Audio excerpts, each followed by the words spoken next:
سورہ شورا میں، سورہ شورا آیت نمبر 30 میں بھی اللہ سبحانہ وتعالی نے ایک بہت ہی خوبصورت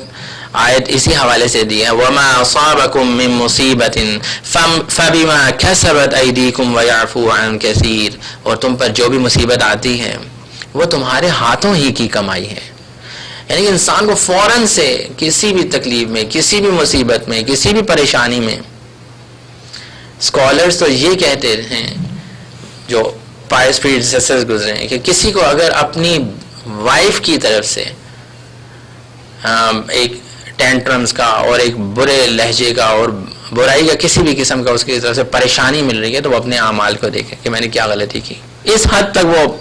کنسرنڈ ہوتے تھے۔ بچے کسی کے اگر نافرمان ہو رہے ہیں وہ یہ سوچے کہ میں نے کیا غلط کیا، میں کیا غلطی کر رہا ہوں، میں کیا گناہ کر رہا ہوں۔ یہ بالکل چھوٹی میں نے آپ کو بات بتائی، یہ تو بہت بڑے بڑے عذاب تو اللہ کی طرف سے ایک بہت بڑی چیز ہے۔ تو انسان کو یہ سوچنا ہے کہ اس نے اپنے ہاتھوں سے کیا کمائی کی ہے،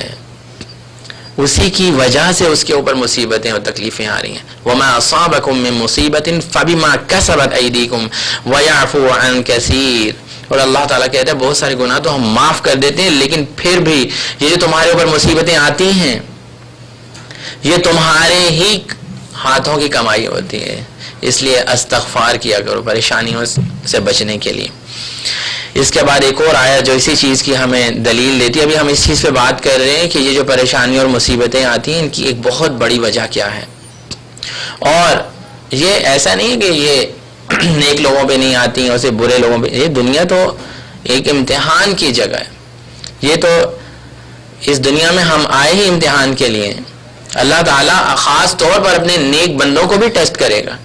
کہ کون سے ایسے نیک لوگ ہیں جو ان پریشانیوں اور تکلیفوں میں بھی میری طرف ہی لوٹیں گے۔ جیسے اگر ہم کسی اپنے اچھے دوست کو چیک کرنا چاہتے ہیں تو ہم کیا کرتے ہیں، مصیبت میں اس کو پریشانی میں بلا دیں، یار میری گاڑی خراب ہو گئی،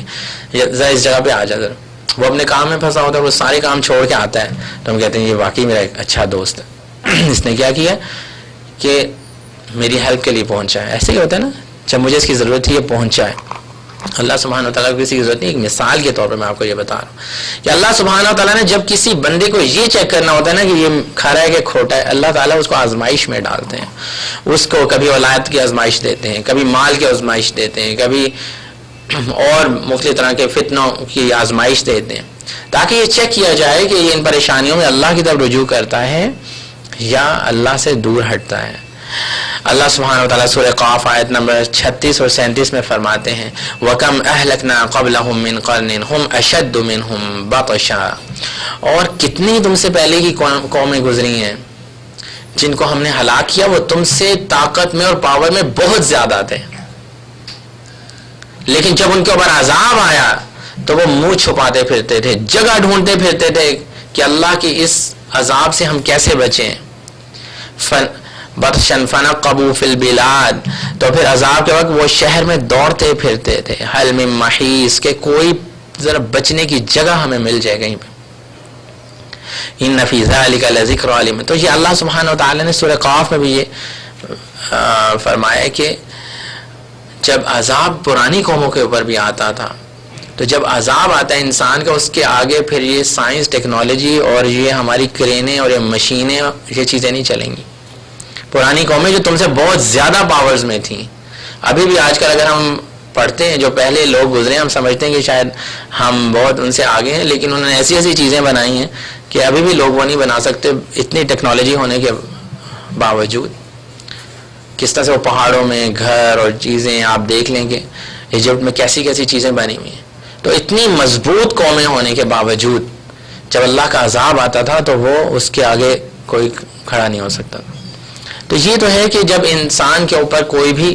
آزمائش آتی ہے، پریشانی آتی ہے، اس کا کانسیپٹ کیا ہونا چاہیے اس حوالے سے۔